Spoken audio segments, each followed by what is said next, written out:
Mintea subconștientă funcționează într-un mod foarte simplu. Simplitatea aceasta este și cauza multor judecăți greșite, stereotipuri și credințe eronate.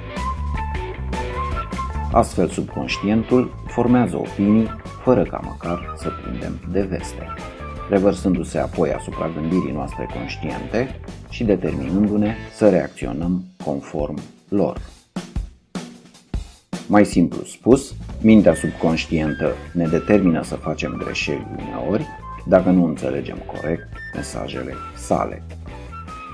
Legat de subiectul nostru de astăzi, principala eroare este aceea a presupunerii că persoanele cu aceleași trăsături faciale au și aceeași personalitate.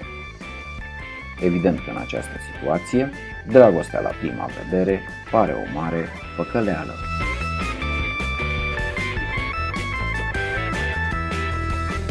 Cu toții vedem frumusețea în felul nostru propriu, conform propriului nostru background, format de experiențele personale.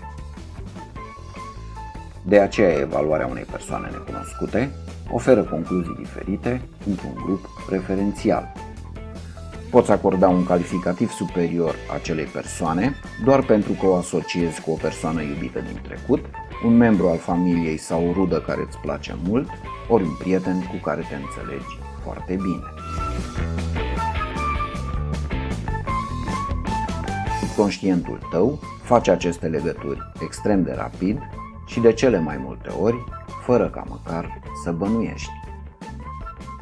Acest proces de formare a primei impresii prin care mintea subconștientă tinde să asocieze trăsăturile feței cu caracteristicile de personalitate este prezent în toate momentele de interrelaționare. Când o persoană ni se pare neplăcută de la prima vedere, chiar înainte de a relaționa cu ea, cu siguranță aceasta ne amintește de un moment neplăcut din trecut. Nu există niciun motiv plauzibil pentru mintea conștientă să nu placă o astfel de persoană necunoscută. Și totuși, acest lucru se întâmplă.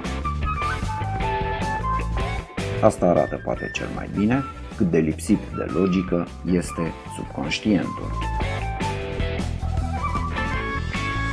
Cu toată ilogicitatea sa, subconștientul nu trebuie privit ca un dușman și nici drept un sfernic menit să ne inducă în eroare. În fond, el încearcă doar să te protejeze sau, după caz, să te călăuzească către a fi fericit.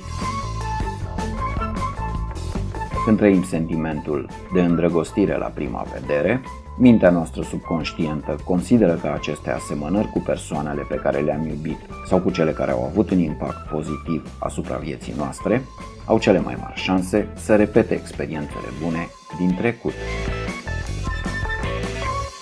Evident că de aici se pot dezvolta o serie de explicații pentru multe dintre pattern-urile care ne însoțesc în viață. Subconștientul va încerca întotdeauna să-ți asigure bunăstarea. Și asta face și în cazul de față.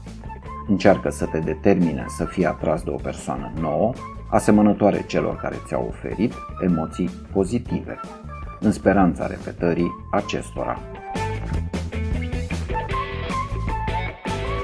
Am numit până acum doar trăsăturile faciale, dar asemănările percepute de mintea subconștientă sunt mult mai complexe, extinzându-se la gesturi, atitudini, reacții sau alte elemente de comunicare mai greu detectabile de către mintea conștientă.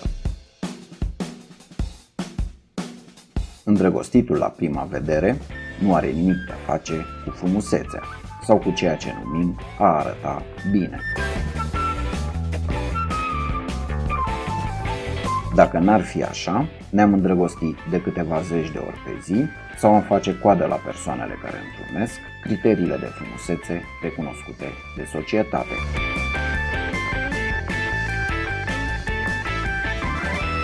Secretul din spatele motivului pentru care ne îndrăgostim la prima vedere este acela că ceva din felul în care arată persoana respectivă declanșează în mintea subconștientă o comparație cu cineva din trecutul nostru care a însemnat mult pentru noi.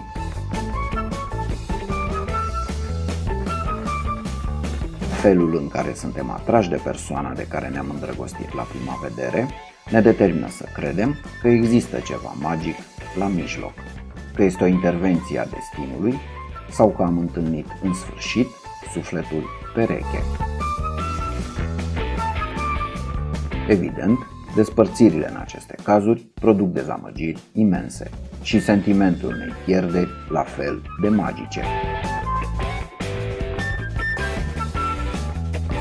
Și pentru că am spus că mintea subconștientă îți vrea mereu binele, să amintim și de situația în care, prin dragoste la prima vedere, în mod inconștient, încercăm să umplem o nevoie nesatisfăcută.